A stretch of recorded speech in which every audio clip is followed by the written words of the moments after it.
两只小白凤蜷缩在冰面上，漂亮的尾羽被扯得七零八落。我面无表情，手里抓着带刺的冰凌，一下下扎向护在哥哥姐姐身前的黑蛇仔。我用尽办法想弄死这三个累赘。恶饭冷冻未毒果。终于，在黑蛇仔被打得皮开肉绽、奄奄一息时，三只崽子眼里的光彻底灭了。他们死死盯着我，发出了绝望的悲鸣。原来这个恶毒的雌性是真的想要他们死。再次睁眼，耳边传来两道稚嫩的童音。奶团子妹妹喊：“大哥，这个蠢雌性肯定是把肉藏在冰洞里，你快去偷出来。那块鱼兽的肉很大，我一个兽拿不动，你跟我一块儿。”这时，哥哥白航看到我醒来，猛地一惊，吓得头顶雪白色的凤翎抖了抖，拿起鱼兽后转身就跑出了冰洞。妹妹，快跑！蠢雌性它醒了！看着白航跑了，留下的小家伙急着大喊：“哥哥，等等我啊！”我看着正要逃跑的小家伙，一把抓住了他长长的尾羽。白灵奶气稚嫩的惊呼一声，转过身控诉的瞪着我。见状，我不由惊笑一声。小幼崽还挺可爱的呢。白灵看我揪着自己，还突然笑了起来，觉得这是在嘲笑自己被抓。他很生气，张嘴一口咬在我的手上，趁我吃痛松开手时，转身就跑。看着这一幕，我忧伤地叹了一口气。昨天我还是拥有100万粉丝的荒野求生主播，谁知睡了一觉，就穿进了我看过的一本兽食小说里，还成了书里大反派的亲妈沈离。原著里，原主为了生存，生出了找强大雄性供养自己的想法。正好3年前，他遇到了受伤的凤凰兽人，于是就给他喂了情果，强行和他交尾，想要他成为自己的兽夫。可一夜过后，那凤凰兽人就跑路了。那一次也让原主生下了白恒跟白灵这2只凤凰幼崽，这让原本就生存艰难的原主日子更过不下去了。但他没有放弃找强大雄性的想法，没多久他又捡漏了一个雄性蛇兽人。可在激情过后，蛇兽人怒不可遏，想要对原主下手，原主被吓得不轻，转身就逃跑了，而他也因此又生下一只蛇崽崽。可原主觉得崽崽只是自己的拖累，有食物都会紧着自己先吃饱，剩下的一些残羹剩饭才丢给他们。3个崽崽的性格扭曲全和他有关。书中原主最后的结局就是被他们亲手往嘴里塞食物，直到撑死。想到这里，我眉头紧皱，真惨啊！不过也是真活该。好在幼崽还小，还来得及改善跟他们的关系。我打起精神来，转身往冰洞后走去。刚一靠近，就看见2个幼崽小脑袋凑在一起，头顶毛茸茸的凤翎因为开心一抖一抖的，根本就没有察觉到我的靠近。我上前一把揪住了白航的小辫子。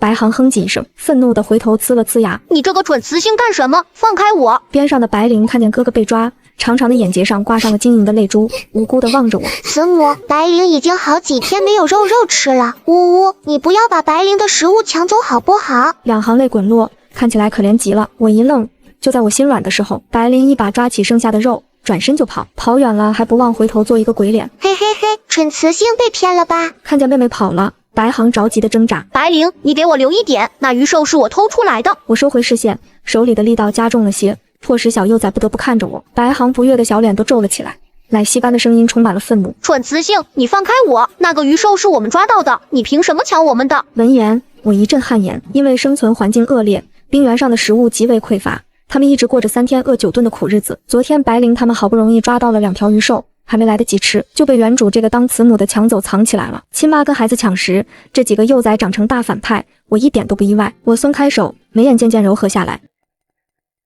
你们想吃就跟慈母说，我会给你们的。我的话刚说完，就看见白航翻了个白眼：“你只会抢走我们的食物，才不会给我们呢。”我默然，原主确实不会，但是现在可不一样了。我强势地拉住白航的手，把地上剩下的鱼兽头捡了起来。不是不给你们吃，而是我们现在食物有限，若是一下都吃掉了，肚子在饿的时候怎么办？听着我说的话，白航好奇地看向我，蠢雌性干嘛要跟他说这些？他什么时候抢他们的东西还要解释了？哼哼，分明就是骗他，他才不会相信。蠢雌性，你到底想要干什么？我停下脚，回头看着他，叫慈母。白航哼了声，一脸傲娇。我才不叫呢！我也没跟他计较，而是把他带到了一个冰窟前。你去冰洞里帮慈母把那根兽皮条拿过来。白航皱着小眉头没有动。蠢雌性，你到底要做什么？我晃了晃手里的鱼兽头，笑道：“等下你就知道了，乖，快去。”白航看着我的笑脸愣住了。这个蠢雌性之前从来不会对他们笑的，看他们的眼神都是厌恶，因为他觉得他们是拖累。给慈母帮忙，一会儿钓上了鱼兽，慈母就给你们吃。白航想要拒绝，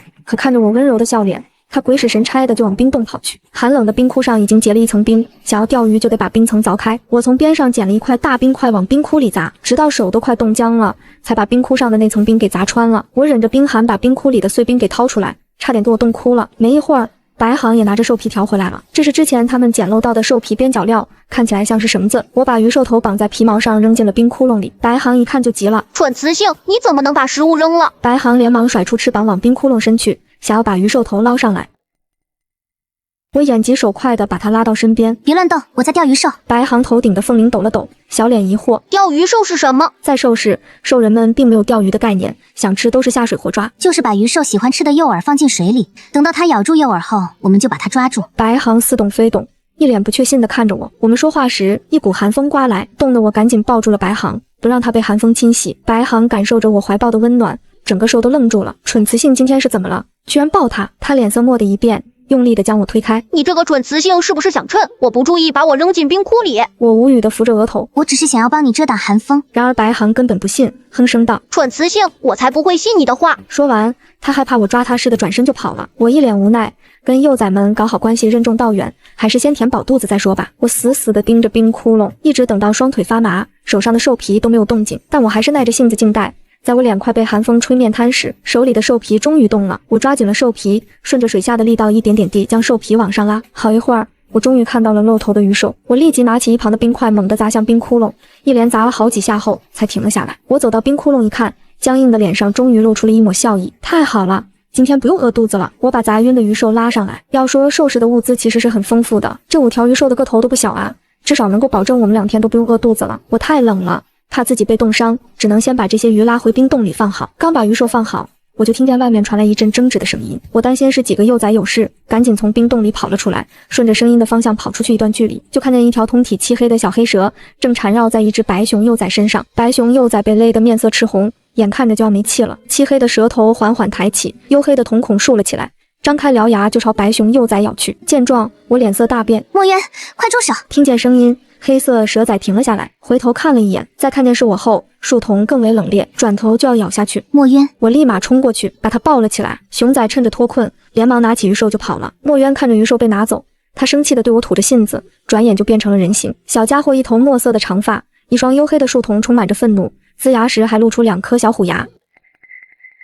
我暗自感慨，我的3个崽崽长得真好看。墨渊冷然开口，稚嫩的声音比极寒的温度还要低。蠢雌性，你害我失去了食物。我回神皱着眉。那鱼兽是你抓到的？墨渊树瞳越发的黑了。他抓的，但我抢到的就是我的。在流浪兽人的认知里，自己想要的东西就去抢，抢到的就是自己的，这也是其他兽人厌恶他们的原因之一。想到这里，我也放柔了神色。今后不要去抢别人的食物了。慈母抓了鱼兽，跟慈母回去吃。我想去拉墨渊的手，却被他冷漠地避开。墨渊后退几步，黑眸森冷地瞪着我。蠢雌性，你可没有这么好心，你又在打什么坏主意？我张了张嘴，刚想说什么，脑海里就响起一道清脆的声音。恭喜宿主绑定羊仔系统，我是系统007，很高兴为您服务。系统任务加载完成，请宿主让墨渊跟熊仔道歉，给他树立正确的3观。任务难度2颗星。闻言，我差点感动哭了，没想到我居然也有金手指。羊仔系统就是养几个小幼崽啊，这原本就是我打算做的事，现在还能额外拿到奖励，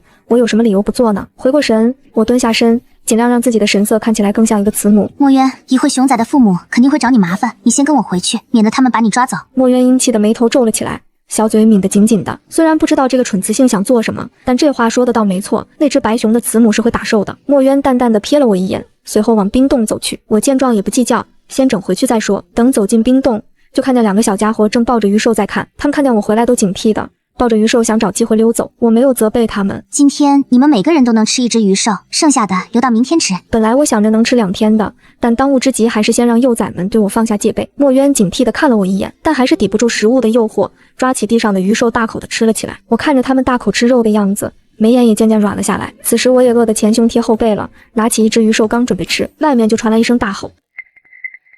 墨渊，你给我滚出来！我面皮一紧，一下站了起来。别怕，慈母先出去看看，你们先填饱肚子。我说完就走了出去。刚走到冰洞外，就看见一雌一雄，2个生得十分魁梧的白熊兽人，他们愤怒地看着我，压迫感十足。雌性看见我出来，立马瞪着眼睛。沈离，你的蛇崽子打伤了我的幼崽，赶紧把它交出来。墨渊有错在先，我虽然不满他这么说自己的崽崽，却还是放柔了声音。事情我已经了解过了，确实是我家墨渊做的不对，也是我这个母亲的失职，我向你们道歉。这态度顿时让白熊一家3口都愣住了。过去这种事也不是没发生过，但每回原主都会把他们要的崽子扔出来，任由他们处置。今天他居然主动道歉了。冰洞内，墨渊听了我的话，面无表情地吃掉最后一口肉，随即站了起来。白灵看墨渊起身，眨了眨澄澈的大眼。三弟，你快找机会溜，不然那个蠢雌性肯定会把你交出去的。白航也点了点头。上次你被揍的尾巴都要断了，要不是我及时发现你，你就被冻死了。闻言，墨渊的脸色更阴寒了。他看着外面的情况，想要趁着他们不注意的时候溜走，可刚一跑出去，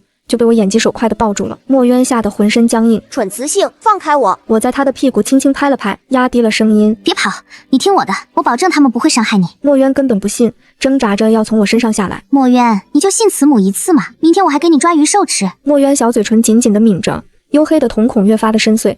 他根本就不相信我，但此时他也挣扎不开。不过他现在吃饱了，也会趁着被交出去的时候直接跑路。我见他不动了，这才转向白熊一家，说道：我让墨渊跟你们道歉，再赔你们一只鱼兽，怎么样？白熊一家面面相觑，不知道我为什么突然转性了，但他们还是答应了。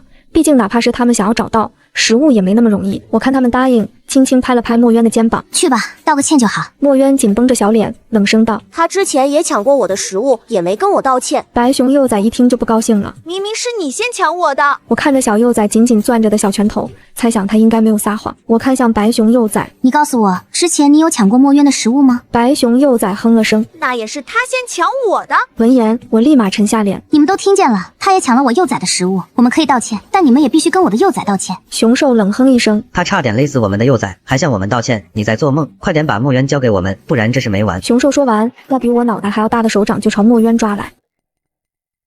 我心里一惊，抱着墨渊快速的后退。你一个成年雄性居然欺负一个幼崽跟雌性，你就不怕被兽神责罚吗？哪怕是流浪兽，雌性也比雄性珍贵的多，是不能随意欺负的。墨渊看我这次居然维护自己，顿时惊诧不已。闻言，熊兽人也有一瞬间的迟疑，他也害怕兽神会真的责罚。我看他迟疑了，继续道：我说了，今天这事我们愿意道歉，但你的幼崽也要为之前做过的事跟墨渊道歉。熊兽转眼看向妻子，想让他拿主意，更想揍墨渊一顿。比起来，白熊雌兽人更想得到食物，毕竟接下来会越来越冷，他们必须要准备充足的食物。好，他抓过白熊幼崽道：给那蛇崽子道歉。白熊幼崽不服气，但还是听话的开口：对不起。我看向墨渊，墨渊英气的小眉头都快拧成川字了。我拍拍墨渊，墨渊，他已经意识到自己的错误了，现在到你了。墨渊瞪了我一眼，生硬道：对不起。一句道歉免一顿责打，他并不觉得吃亏。恭喜宿主完成任务，奖励火种1个，请宿主查收。下一秒，一个打火器出现在虚无的空间里。火种我是需要的，但现在我更想要的是食物，好吗？我拿了一只鱼兽给白熊兽人一家后，他们就离开了。刚回到冰洞，我就被白航白了一眼。蠢雌性居然白送一只鱼兽给他们，不知道现在食物难找吗？明天你就等着饿肚子吧。白灵抖了抖两只毛茸茸的翅膀，对我露出一抹十分假的微笑。显然他的想法跟白航是一样的。我觉得有必要跟他们说明白，随即开口道：做错事就要道歉，也要承担自己犯错的后果。食物慈母明天会继续找，不会饿着你们的。墨渊没有说话，而是走到白航他们身边躺下。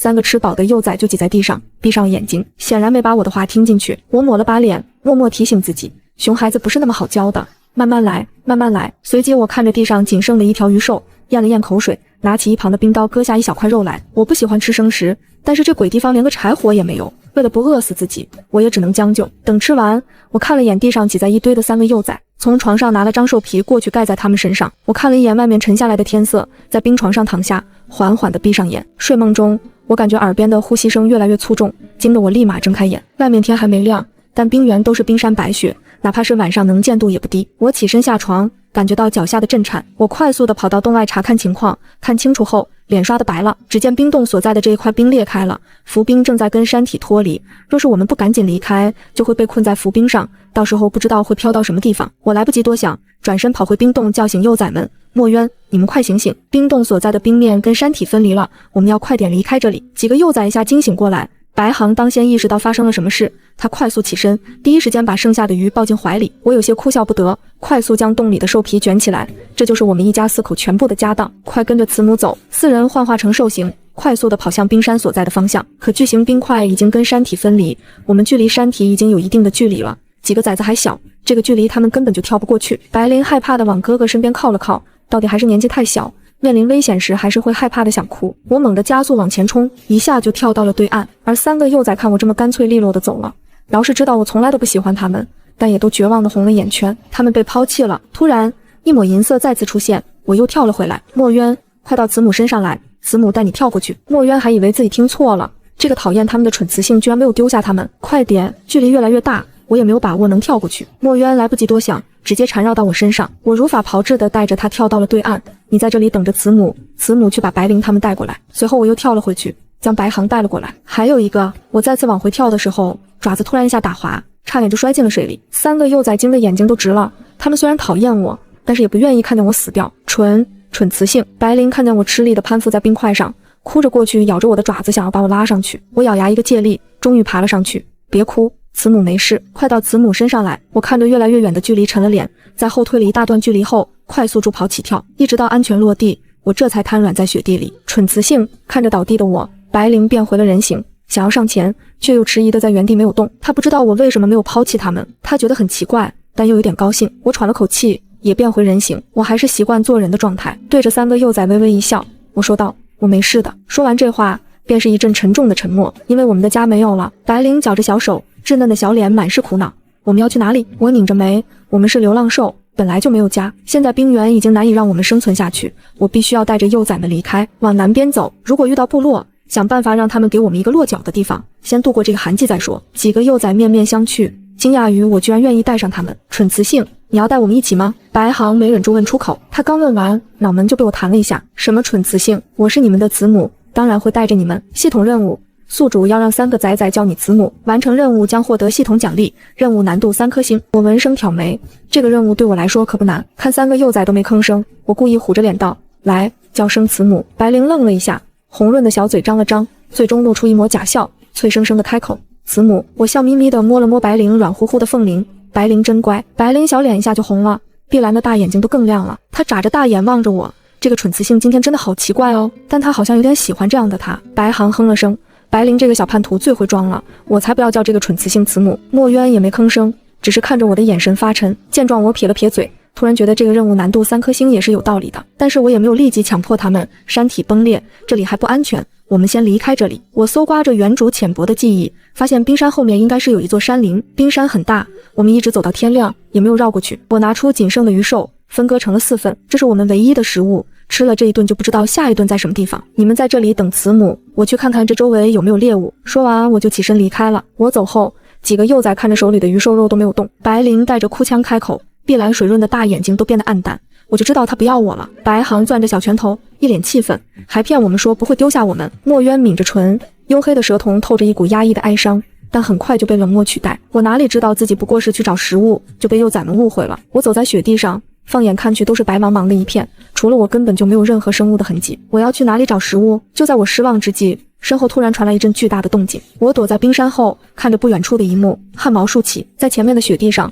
一头体型高大的金虎兽正咬着一头鹿兽的脖子，鲜血沿着鹿兽的脖子滴落在雪地上，将雪染成了鲜红的颜色。我下意识地摸了摸自己的脖子，咽了咽口水。这一刻，我也清醒地认识到了兽势的凶残跟可怕。金虎兽并没有立即将鹿兽拖走，而是突然转身离开了。我看着近在咫尺的鹿兽，纠结地皱起了眉头。食物就在眼前，拿还是不拿？最终我对食物的渴望战胜了理智。我一下窜到了鹿兽跟前，拿出冰刀把鹿兽的一条腿切割下来。我把割下来的鹿腿快速地埋进雪里，让它上冻，这样一会儿跑的时候不会血流一地。随后我从身上拿出一块雪白的兽皮放到鹿兽边上，就当是付了这一条鹿腿的钱了。鹿腿上冻后，我没有一丝停留，扛起来就往回跑，途中还不忘掩盖自己的脚印。我离开没多久，金虎兽走了回来，在靠近鹿兽后，它周身的气压都变得低沉，他的猎物被偷了。他低头在周围闻了闻，看见了地上雪白的兽皮，偌大的虎爪在兽皮上拨弄了一番，猜测这兽皮应该是对方留下来的。金虎兽淡金色的瞳孔泛着冷意，一块低劣的兽皮就换走了他一条鹿腿，也没问过他同不同意。他叼起那块兽皮就想扔了，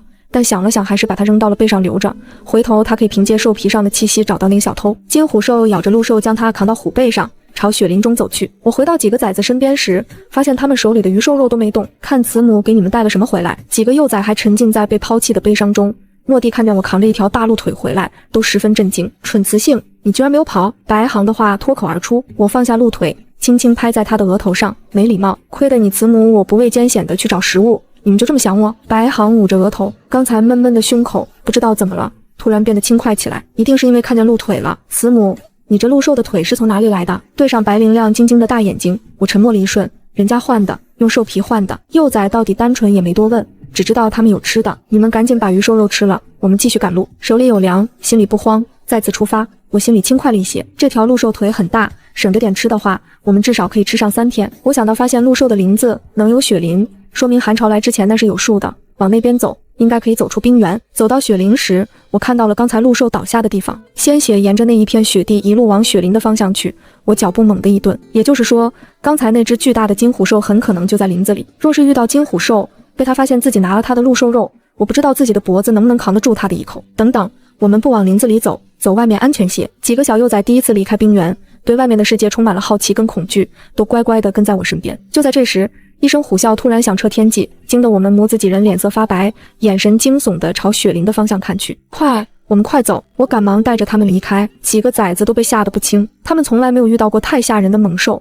刚才那声虎啸实在是太有震慑力。我看了看天色，天就要黑了，我们要尽快找到落脚的地方，不然夜里的温度能把我们冻死。我变了兽形，闻了闻周围的气息，最后在雪林后的一座山脚下找到了一个不大的山洞，我们今晚可以暂时在这里落脚。进入山洞，寒风几乎都被阻挡在外。我疲惫地将兽皮在地上铺上，你们都到兽皮上去挤一挤，这样更暖和。几个崽子也累坏了，挤在兽皮上，眼巴巴地瞅着地上的鹿腿，他们好冷好饿。我也饿了，拿出冰刀将鹿腿上的肉割了3块下来递给他们，快吃，吃了好好睡一觉，明天我们继续赶路。几个崽子得了肉就大口大口地吃了起来，我看着眼前血淋淋的肉，却怎么都张不开嘴。我倒是有火种了，可现在也不敢进雪林去捡柴火。我心一横，割下一小块肉吃进嘴里，血肉混合着冰寒，一股冲天的血腥气充斥了整个口腔，顿时让我没忍住直接吐了出来。几个崽子听见动静都疑惑地抬起头来。慈母，你怎么了？白灵看着脸色发白的我，突然有些着急，蠢雌性是不是要死了？我艰难地摇了摇头，一下说不出话来，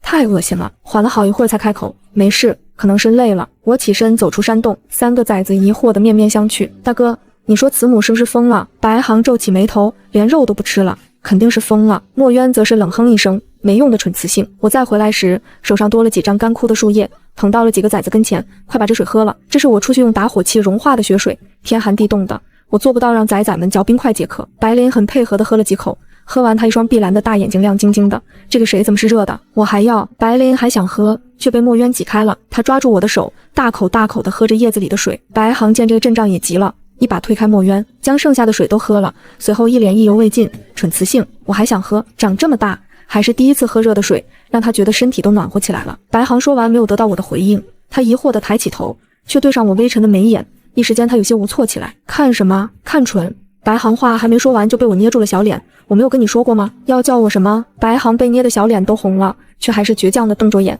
是你之前不给我们叫你慈母的，现在又要我们叫。我神色一顿，原身担心几个崽子耽误自己找雄性，所以从来都不让他们叫自己慈母的。我无奈地松了手，你们3个过来，慈母有话跟你们说。冰原已经不适合我们生存了，现在我们需要去能够让我们活下去的地方，但现在慈母也不知道那个地方在哪，所以接下来我们一家人一定要齐心，就像刚才那水，我一定会让你们每个兽都喝到的，所以不需要在慈母这里争抢什么。小3只一脸懵懂，完全不理解，在他们的意识里，不争不抢就会饿死。我只是想告诉他们一家人团结的重要性。我把自己那份鹿兽肉分成3份拿给他们，慈母不吃这份，你们吃了吧。这一次3小只都没有立即去拿鹿兽肉，只是诧异地望着我。我没再看他们，我现在只想好好的睡一觉，闭眼就倒在了兽皮上。几个崽崽面面相觑，最后3颗小脑袋凑到一起嘀嘀咕咕的，也不知道在商量什么。不知过了多久，我一觉醒来，后天都要它了，因为我的崽子们都不见了。我在洞里闻了闻，并没有闻到猛兽的气味，这个认知让我的脸色好看了些，但紧皱的眉眼依旧没有松懈。我快步到了洞外找崽崽。我不知道的是，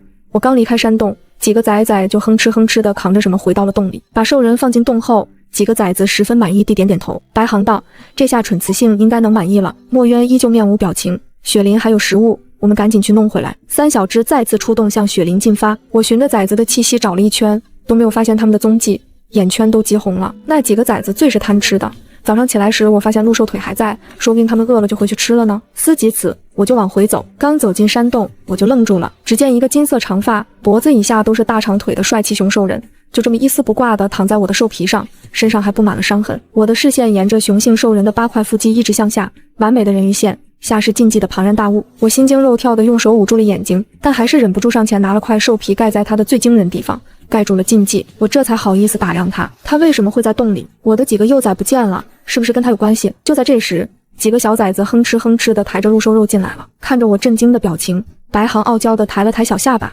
怎么样，蠢雌性，你还满意吗？我一脸问号，什么鬼啊？发生了什么？白灵笑嘻嘻地指了指地上的雄性虎兽人，这是我们给慈母找的雄性，慈母喜不喜欢？它很厉害。我们在雪林里发现他杀死了一只很大的黑毛长牙兽，慈母跟他结旅后，他就可以保护慈母跟我们了。白航点点头表示赞同，他一脸老气道：没错，你们赶紧结旅吧，他醒了就不好办了。我突然觉得自己这2天的教育失败了，抢时还没纠正过来，现在还给我抢了个兽夫回来。我跟幼崽们说话时，并没有注意到兽皮上的雄性兽人已经醒来。赫连征听着母子4人的对话，金色的眸子冷然地眯了起来。这几个流浪兽在他重伤时把他抓了，居然还想要他成为他的兽夫，真是可笑。赫连征一动就牵动了身上的伤口，痛得他闷哼一声，轻微的动静第一时间就引起了墨渊的注意。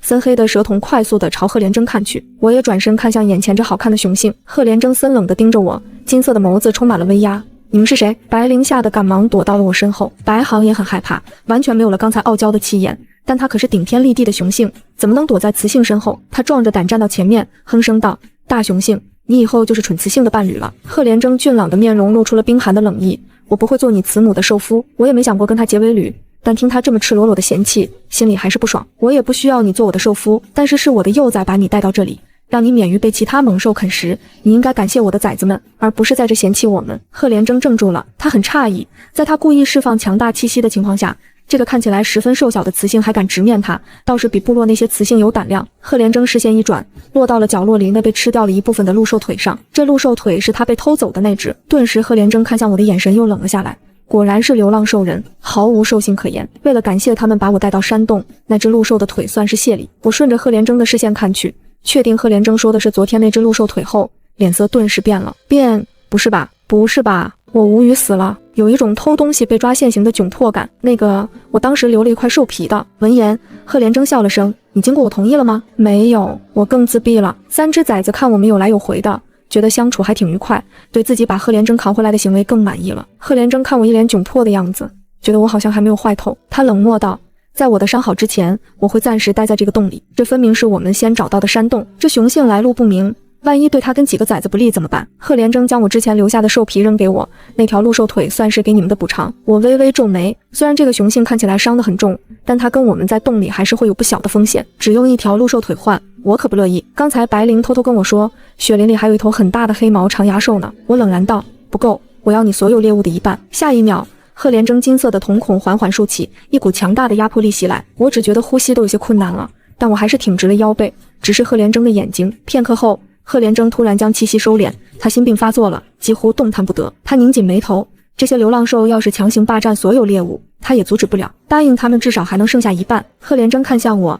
好，交易达成。在这茫茫雪原上，我无法拒绝食物的诱惑，生怕赫连征会反悔。跟他协商好后，我当即带着几个崽子往雪林去。这时天上突然下起了雪来，雪花大片大片的落在我的头发上，将我的满头银发染成了血色。我跟着白航他们到了雪林，当看见那只黑毛长牙兽时，眼底的震撼根本压不住。我从没见过这么大的长牙野猪，这得有我认知里的大象的体积了。蠢雌性，你还站着干什么？还不快过来抬猎物！我回神上前，等下，我先把它的皮毛割下来。赫连征答应给他们一半食物，但并没有明确说明猎物皮毛的归属。黑毛长牙兽的皮毛又大又暖和，有了它，今晚我跟孩子就不会再被冻得瑟瑟发抖了。等分割好皮毛，我又用冰刀将瘦肉切割成小块。你们先将这些肉抬回去，慈母在这边守着。3个崽子抬着肉往山洞走，我在看守的空档，顺便在雪林里找柴火。我今晚必须得吃上一口热乎的烤肉。4个人来来回回，到夜幕降临才把所有分割下来的肉都抬回到洞里。赫连征看我被冻得脸都红了，却一句怨言都没有。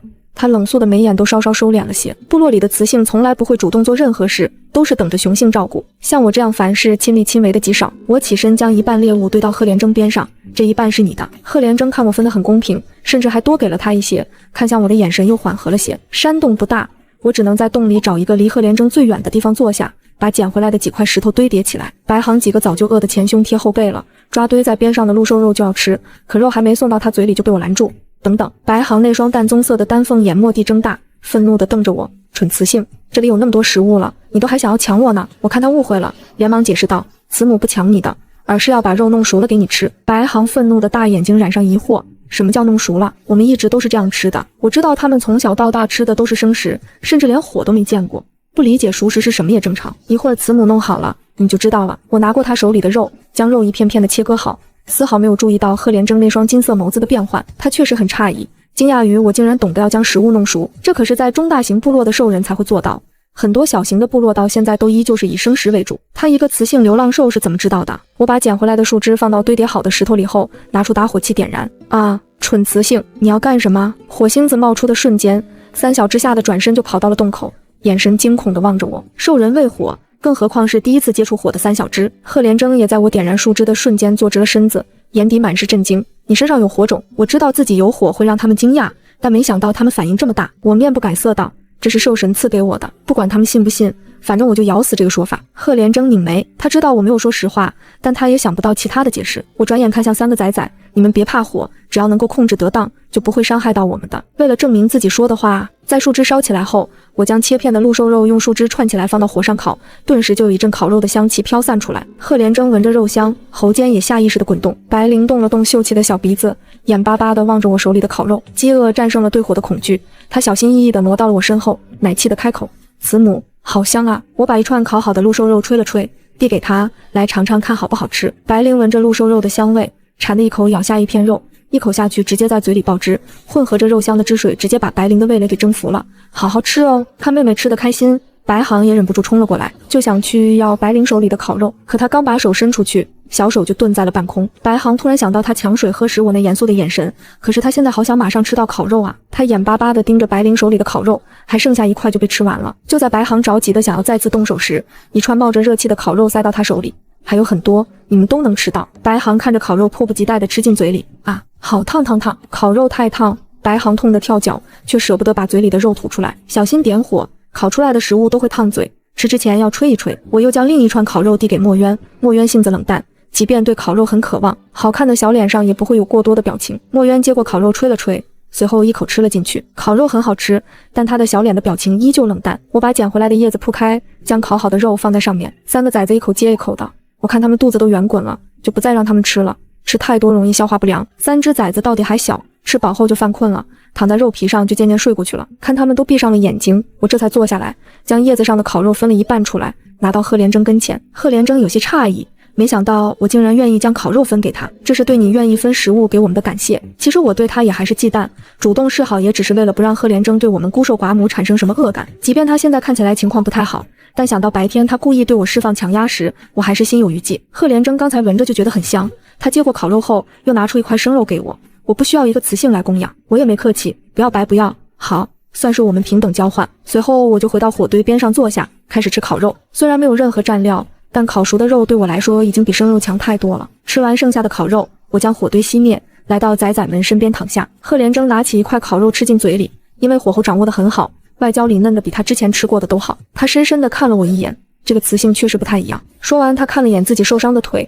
皱起了眉头。他腿上的伤口还是太严重了，怕是短时间内不能恢复，给伤口包扎了一下，他就疲惫地闭上了眼睛。睡梦中，我感觉耳边的呼吸声越来越粗重，惊得我立马睁开眼，手摸了摸身边熟睡的崽崽们，确定他们没有任何异常，才转眼看向赫连征所在的方向。雄性兽人睡觉呼吸声都这么大的吗？我正准备闭上眼睛继续睡，就察觉到这声音不太对劲，呼吸声时深时浅，代表对方睡得极不安稳。想了想，我还是起身走了过去，靠近赫连征，轻声开口：喂，你还好吗？见对方没有回应，我微微皱眉。雄性兽人五感可是十分敏锐的，我都靠那么近了，他都还没有反应，肯定是出问题了。我靠过去，伸手在他额头上摸了摸，好烫啊，发热了。我看了眼他腿上的伤口，只是用兽皮条简单的缠绕起来，这么处理根本就起不到治疗的作用。可我手里没药，也没办法给他治病。想了想，我起身出去挖了一大块血，我把多余的兽皮盖在他身上，手里的血也敷在他的身上。我给他擦拭时，发现他右肩膀上有5颗星星，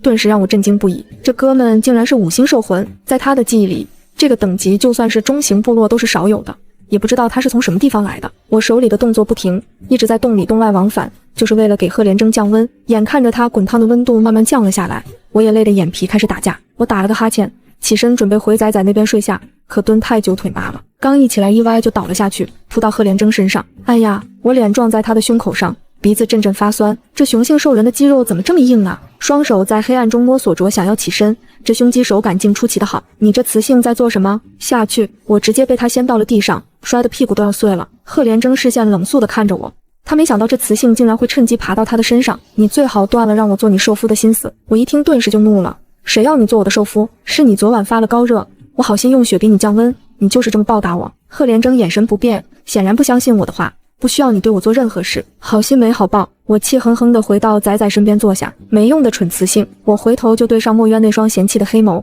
那雄性都受伤了，你都搞不定。白航也睁着朦胧的睡眼坐了起来，兽人五感都很敏锐，刚才的事几个崽子都听见了，在他们看来，我就是想要对贺连征霸王硬上弓，但没有得逞。我真的是百口莫辩，我那是在给他治病。三只崽崽齐齐地送我一个大白眼，随后翻身睡下。不是，我是你们慈母，你们怎么能不相信我崇高的兽品？慈母兽品是什么？能吃吗？一脸乖巧的白灵回头，碧蓝的大眼满是求知的欲望。不能，我郁闷地捂着脸。哦，慈母乖，不能吃，我们不要。贺连征听着母子厮守的对话，唇角越发的紧绷，但他很快就发现了异常，他身上多了很多血渣。贺连征想到自己睡梦中确实像喷火一样难受，但很快身上就传来一阵凉意，温度也慢慢的降低。难道他说的是真的？贺连征看向我，即便洞中昏暗，他也能清晰地看见我蜷缩在兽皮里瘦小的身体。按照流浪兽的脾性，他不应该是巴不得他死了，然后霸占他所有的食物吗？贺连征不解，也觉得我跟他见过的流浪兽有些不太一样。不知过了多久，等我起来时，外面已经天光大亮了。一睁眼，我就对上了三双可怜的大眼睛。慈母，你终于起来了，你再不起来，白灵都要以为你死掉了。我哪里受得住让小崽子这么伤心，赶忙爬起来抱着白灵轻声慢哄，不哭不哭，慈母只是太累了。我心下感动，看来我这几天对崽子们的教育是有用的，都知道关心我了。那慈母，你快点烤肉给我们吃好不好？白灵眼底带着狡黠的笑意。闻言，我心底刚升起的一点子感动瞬间荡然无存，还以为他们是担心我会出事，原来是怕没人给他们烤肉吃。看在我也饿了的份上，我还是起身去烤肉了。刚吃饱，白航就憋红着小脸往洞口冲，刚冲出去就听见他稚嫩的惊呼声。怎么啦？我连忙起身走到洞口，下一秒整个兽都惊呆了。昨晚还出入自如的山洞，今天居然已经堆满了半个洞口高的积雪。白航早就没入了积雪中没了影，这积雪怎么突然间变得这么厚了？我走到山洞外，积雪厚的已经没过了我的大腿，最可怕的是外面还在下雪，往年根本就不会下这么大的雪的，这是极寒。我回头有些诧异，贺连征会接我的话。看见我诧异的眼神，贺连征金色的眸子闪过一抹异色。昨晚是我误会你，抱歉。这回轮到我惊讶了，没想到他会在认识到自己的错误后立即道歉，心里对贺连征不悦稍稍降低了些。我抬起眉毛，一脸不屑道，我美丽大度，不跟你这没见识的雄性计较。贺连征看着我被脏污覆盖的小脸，无语的移开视线。你刚才说的极寒是什么意思？贺连征看着洞口的积雪，脸色也有些发沉。极寒时会比以往的寒季要更冷，雪也会下得更大，就这样的程度还只是个开始，只是开始。我顿时心都凉了半截，刚刚开始雪已经这么厚了，再下去我们只会被困死在这里。不行，必须得想办法离开，你们走不出去的。似看透我心中所想，贺连征沉静开口，对上我疑惑的视线，贺连征又开口道，我们所在的洞口位置比较高，但积雪已经淹没了近半个洞口，说明洞口下的路积雪更深，你想要离开只能往山上走，但山上可都是猛兽。我顿时想到那只黑毛长牙兽，如果被我们遇到了，我拿什么全身而退？我们走不掉，你也不行吗？贺连征垂下眸子没有回答，刚深吸一口气就剧烈的咳嗽起来。他腿上的伤还是其次，要命的是他心急的阵痛让他只能坐在这里等死。我不能让仔仔跟我在这里等死。我说完就转身往外走去，既然留下也是等死，不如放手一搏。贺连征看着我的背影快速淹没在大雪里，可刚一动，心口就传来刺痛，让他眼前发黑，又倒了回去。我走出山洞，几乎半个身体都淹没在大雪里，冻得我下半身都快失去知觉了。放眼看去，到处都是白雪皑皑一片，昨天还能看见的石头，今天全部都不见了。我化了兽形往山上走，可才没走几步，就冻得浑身僵硬了。没办法，只能变回人形，回到山洞生火取暖。慈母，我们是不是走不出去了？幼崽面对极端的环境也会本能的恐惧。看着这么厚的积雪，白灵漂亮的小辫子不安地晃动着。见状，我轻声安抚着，不会的，肚子饿了吧？慈母先给你们烤肉吃。我有些心不在焉地烤着肉，烤好后就不见白航跟墨渊两个崽子回来。我走到洞口，白航、墨渊回来吃饭了。我叫了几声，外面都没有回应。刚才两个崽子说要尿尿就出去了，怎么去那么久？我心里非常担忧，就走进了积雪里去找他们。白航、墨渊看着茫茫的白雪，我心跳都加速了。白航早上起来时就觉得肚子有些难受，直接就冲到了外面找地方解决。可他刚才跑得太猛了，击落了很多山上的积雪，积雪直接淹没了他的头顶，他只能在雪里找到回山洞的路，却没有发现自己已经越走越远了。蠢雌性，蠢雌性，你在哪里啊？不管怎么走都走不出去。白航心里慌得不行。蠢雌性，白灵、墨渊，你们在哪里？呜呜，蠢雌性，我害怕。无头苍蝇似的乱窜已经让他力竭，他瘫坐在雪堆里，小脸满是绝望。积雪的冰寒也让小幼崽温度快速的降低，眼皮也变得沉重无比。他好困哦，好想睡觉。幼崽小小的身体倒在了积雪中，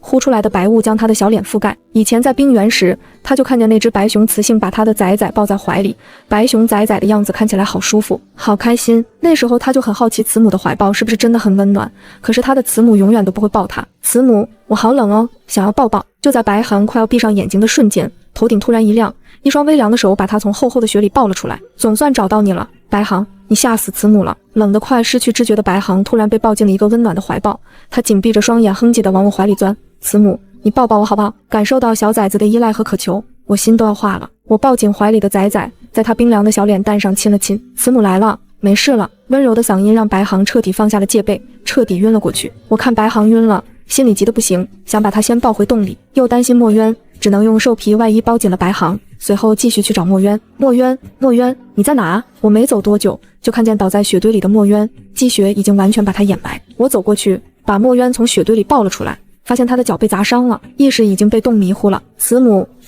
墨渊黝黑的眼睛紧闭着，嘴里却在念叨着什么。别怕，慈母来了。叮咚，恭喜宿主完成第2个任务。崽崽们都成功叫了慈母，请接收系统派发的奖励。下一秒，一个盒子出现在虚无的空间里。这是什么？我一脸疑惑。宿主，这可是个好东西，这是药到病除丸，不管是什么病都能够快速的根治，还可以起死回生哦。我打开盒子，里面是一颗金色的药丸，确实是个好东西。欣赏过后，我把药丸放在虚无空间里。这空间你能不能给我弄大一点？宿主，这已经是破申请了。不过你以后完成的任务多了，就可以申请扩大空间。你这里有没有那种能够瞬移的奖励？最好能够让我带着崽崽顺利出这该死的冰天雪地。抱歉，宿主现在没有。那在这种极端环境下，这些反派崽崽们是怎么活下去的？这点原著没有详细描述宿主，不过宿主可以放心，你是能够看着反派崽崽长大的哟。我心里想骂娘，说好的过程很重要的，我总不能躺在山洞里，崽崽们也能平安长大吧。回到山洞，白灵看见墨渊染血的腿就吓得脸色惨白，慌张地跑过来抱住我的腿，可怜哀求：慈母，求求你不要把哥哥跟弟弟扔掉啊！我脚步一顿，记忆的画面让我说不出话来。也不怪白灵会这么想，过去3个崽子不管是受伤还是生病不舒服，原主都会扬言要把他们扔掉，因为害怕他们死在冰洞里觉得晦气。我小心地将2小只放到兽皮上，还不忘回头安抚着白灵：不会的，慈母说过不会丢下你们任何一个的。白航身体有些失温，我朝贺连征的方向看了一眼，见他正靠在石壁上闭目养神，于是我背过身去解开自己的兽皮上衣。而我不知道的是，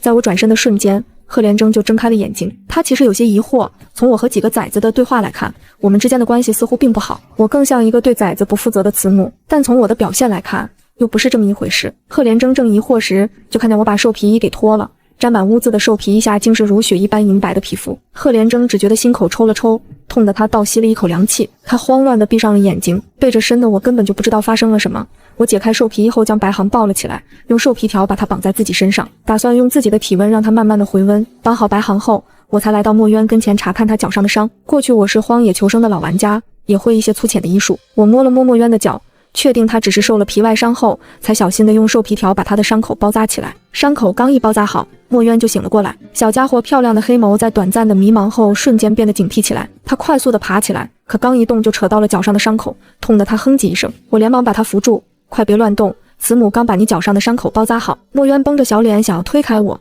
可是手上根本使不出力气来，一点小伤我才没事。墨渊冷着小脸，他绝不会在我面前露出弱势，让我有抛弃自己的理由。好，我们墨渊最厉害了，一点小擦伤根本就不算什么。墨渊抿着唇，转开小脸不看我，挺着小胸脯一瘸一拐地走到一旁坐下。我见他确实没有大碍，这才把已经冷却的肉夹在火上重新加热。烤肉香气飘出来时，白航秀挺着小鼻子动了动，悠悠地睁开了淡棕色的丹凤眼，意识到自己在我的怀里，白航都愣住了。回过神来后，他激动地挣扎起来：蠢雌性，你绑着我做什么？快放我下来！我正在烤肉。白航这一动，我手里的肉都掉进了火堆里。看他醒过来了，我连忙将身上的兽皮条解开，把他放了下来。得了自由，白航就跑到白灵身边，离我远远的。我有些无奈，但没有沮丧。冰冻3尺非一日之寒，慢慢来吧。这些肉都烤熟了，你们吃吧。我再次把剩下的肉分成2半，一半拿到了贺连征跟前。看着我走近，贺连征十分诧异：我能问你一些事吗？不白问，用烤肉作为回报。闻言，贺连征回过神，我继续问：你知道从这里到最近的部落要走多久吗？翻越3座雪山，过一条冰河就能抵达岭东城。那你知道怎么走吗？贺连征微微皱眉：知道，那就好办了。我朝他靠近了一分。贺连征看着我的小脸，莫名的想到那银白圆润的肩膀，心口再次传来异常的刺痛。贺连征身体往后靠了靠，快速的跟我拉开距离。你想做什么？我脸上扯出一抹笑，我想跟你做一笔交易。贺连征侧目，我一下就看愣了。他这一笑，那双眼睛灿若星辰，只是眼角的讽刺有些刺眼。怎么，你不相信我？贺连征确实有嘲笑我不自量力的意思，但更多的是对自己情况的苦笑。他的心病无药可医，过去还能够用阻物药进行压制，可近来发作的越来越频繁，他的死期将近了。一个雌性流浪兽又怎么可能治得好他？你治不好我，你不试试怎么知道？如果有的选，我根本就不愿意跟贺连征谈这笔交易，因为我要承担的风险更大。但我现在只能放手一搏，反正留在这里也是等死，不如信我一次。不知道是不是我的眼神过于真诚，贺连征鬼使神差的点头了。好，等我做好准备，我就能治好你。我还没傻到直接把药拿出来，匹夫无罪，怀璧其罪的道理我还是懂的。贺连征不置可否，但心里还是莫名的升起了一抹希冀。我说完就起身回到崽子身边一起睡觉。贺连征醒来时已经感觉不到我们母子四人的气息了，他睁开眼在山洞里扫了一圈，鎏金色的瞳孔瞬间沉了下来，眼底也露出一抹极大的自嘲。此时的山洞空空如也，什么都没有了，就连他的那一半食物都不见了。他们走了，还带走了他的猎物。一开始他就不应该选择相信那个雌性流浪兽。贺连征闭上眼，将眼底的黯然隐藏。在得知自己的心病无药可医时，他就想过自己的结局无非就是找一个无人的地方默默的死去。可是当昨晚听见那个雌性说能够治好他时，他竟还愚蠢的抱有希望了。当一个雄性失去战力时，就改变不了被抛弃的命运。他早就明白了，为什么又还心怀幻想？暗沉的玉色笼罩着贺连征。这时一道柔软的声音响起，你醒了，肉刚烤好了，赶紧吃吧。贺连征猛然睁开双眼，震惊地望向我，我背光而来，却无法掩盖含笑的眉眼，就像是突然降临的兽神，让他难以置信。我看他这反应有些疑惑，怎么了？是不是伤口不舒服？我已经给你在做药了，你等等，马上就好了。贺连征没有回答，视线一直凝在我身上。我老脸一红，被美男这么盯着，好羞涩。不过想到了什么又镇定了下来，看来大概率是他觉得自己已经溜了吧。我越想越觉得这个可能性很大。你放心吧，我既然已经答应要治好你，就不会食言的。我一早起来就带着崽崽们在外面造了一个血洞，我想把所有肉都烤熟了，这样在路上会比较方便。你的那份肉我还没烤，你要是不愿意，那我等下一期烤了，你先吃吧，我去给你准备药。我放下肉就转身出了山洞。贺连征看着烤肉，鎏金色的眸子迸发出一抹异彩。外面三小只正守在冰屋里，看着架上的烤肉，他们已经没有昨天那么畏火了。大胆的墨渊甚至能够自己上手烤肉。我把早上去捡到了一些无毒的树叶，用冰块榨树枝，然后把药丸从空间里拿出来放进汁水里。你们好好看着烤肉，子母马上回来。白灵看着我再次走进山洞，漂亮的碧蓝色眼睛眨了眨。哥哥，你说蠢雌性是不是很喜欢那个大雄性？他以后跟大雄性生其他崽崽了，是不是就不要我们了？白航正沉浸在烤肉的香味中，猛地听白灵这么说，气得小辫子都快翘起来了。那我今天晚上就把那个大雄性扔进雪堆里。墨渊则是淡定地翻着烤肉，他自己会死掉的。闻言，白灵跟白航一脸茫然，他可是5星兽魂强者，怎么会死掉？墨渊把烤好的肉放到叶子上，黝黑的蛇瞳带着跟他年龄不符的成熟。早上我在他的身上闻到了死气，所以我断定贺连征快死了。走进山洞的我半点不知道自己的崽崽已经在思考把贺连征埋哪的问题了。我把溶了药水的汁液拿到贺连征跟前，那喝了你就能好了。贺连征看汁水很浓，只能闻出一点淡淡的青草的气味，也不知道是什么。他把汁水一饮而尽，入口的瞬间，一股清凉的气体瞬间冲破他的天灵，之后游走在他的四肢百骸。这时心口突然传来一阵难以承受的刺痛啊！我看着他苍白的脸色，顿时被吓到。你怎么样啊？贺连征只觉得一股气血上涌，一口鲜血喷出，贺连征晕死了过去。我连忙伸手摸了摸贺连征的脉搏，见鬼，没气了！我急得呼叫系统007，系统007，滚出来！你不是说那要包治百病的吗？怎么把兽人给治死了？宿主，你别急，我帮你检测一下。过了会儿，系统回应道，这金虎兽人之前心脉受了很重的伤，药物起作用后会帮他重塑心脉，所以看起来像是心脏停止了跳动，等他心脉重塑成功，他就能醒过来了。闻言，我这才放下心，没死就好，我可不想好心办坏事。等待贺连征醒来的过程中，我也没离开，以防有突发情况。我刚坐下就看见一道金光从贺连征的身体里迸发出来，金光所笼罩的地方，伤口都在以肉眼可见的速度恢复。我震惊地瞪圆了眼睛，这药丸也太厉害了。贺连征缓缓睁开眼，感觉身体被一股暖流包围，手上原本暗淡无光的兽纹也像是被镀上一层亮金色，即便在昏暗的山洞中也熠熠生辉。他站了起来，鎏金眼眸也在这一刻变得光彩夺目。你的伤彻底好了吗？我站起身看着他。贺连征深吸一口气，完全感觉不到心口的刺痛了。他难以置信地看向我，见状我突然有些不确定了。万一这雄性反悔了怎么办？多谢，我的身体已经完全恢复了，我会拼尽全力护送你们到岭东城作为答谢。听到贺连征的保证，我偷偷呼出一口气来，看来这雄性兽品不错。正式介绍一下，我叫沈离，贺连征，两人达成协议，我焦躁的心稍稍安稳了些。虽然前路依旧难料，但有一个武力值高的雄性帮忙，我们能够平安抵达部落的可能性就更大一些。贺连征走到洞口，看了看外面的情况，这雪越下越大了，不能在这里耽搁下去，明天一早我们就出发。我赞同的点头，好。随后贺连征就出洞去找柴火了，我则是转身回到冰洞里。刚一进去就看见3双大眼睛望着我，刚才他们看见贺连征完好无缺地走出了山洞，就连身上的死气都消失了。他们都很好奇我是怎么做到的，但他们还是太小，这个疑惑并没有在脑海里停留太久，就被抛开了。慈母，那个大雄性要跟我们一块走吗？对，他会护送我们前往最近的部落，我们赶紧把所有肉都烤好，明天起来要赶路的，生肉很多，一直到晚上都还有一半的肉还没烤好。我看三小只已经昏昏欲睡了，于是就把树枝架好，起身将最近的白灵抱了起来。白灵下意识地想挣扎，但对上我含笑的眼睛时，他突然就不动了。哥哥也被蠢雌性这么抱抱，那我也要蠢雌性抱着。白灵圈住我的脖子，小脸靠在我的肩膀上，突然觉得好安心。我把白灵抱回山洞，让他在兽皮躺下后，这才返回冰洞。我想去抱白航跟墨渊，但两小只都自己站了起来，一脸绝对不想要沈离抱的样子。见状我也不勉强，只是微微一笑。而白航看见我还真的没有过来抱他，有些生气的鼓起小脸，蠢雌性偏心，抱了白灵却不来抱他，哼，他再也不要蠢雌性抱抱了。白航哼唧地跑回山洞里，故意背过身不看我。墨渊嫌弃地瞥了白航一眼，真是幼稚鬼。看三小只都躺下睡觉了，我这才拿出骨刀将剩下的肉片好。趁着贺连征没有回来，我把已经部分烤好的肉都放进了虚无空间里，收起来的肉可以作为我们最后的保障。贺连征回来时手里抱着一大捆树枝，这些够了吗？我点点头，够了，你先休息吧。贺连征没有休息，而是走到我身边，我可以帮忙。我诧异地抬起头，你不会火吗？贺连征摇了摇头，之前用过，虽然有些好奇，但我也没多问，毕竟我们现在只是互相安保合作伙伴，没有深究对方底细的必要。但似乎贺连征不这么想，火光映照在他鎏金的眸底，让他的眸子增添了一抹暖色。你的受夫呢？为什么没有跟你们在一起？我头都没抬，我没有受夫。这个回答是贺连征没想到的，他明明在我的发丝里看见了不同的颜色，这是跟雄性尾过的象征，又怎么会没有受夫？贺连征只想到一种可能，是雄性流浪兽抢走强迫他生崽崽的，但贺连征很快就否认了这个说法，因为他在我的身上闻到了放逐花的气息。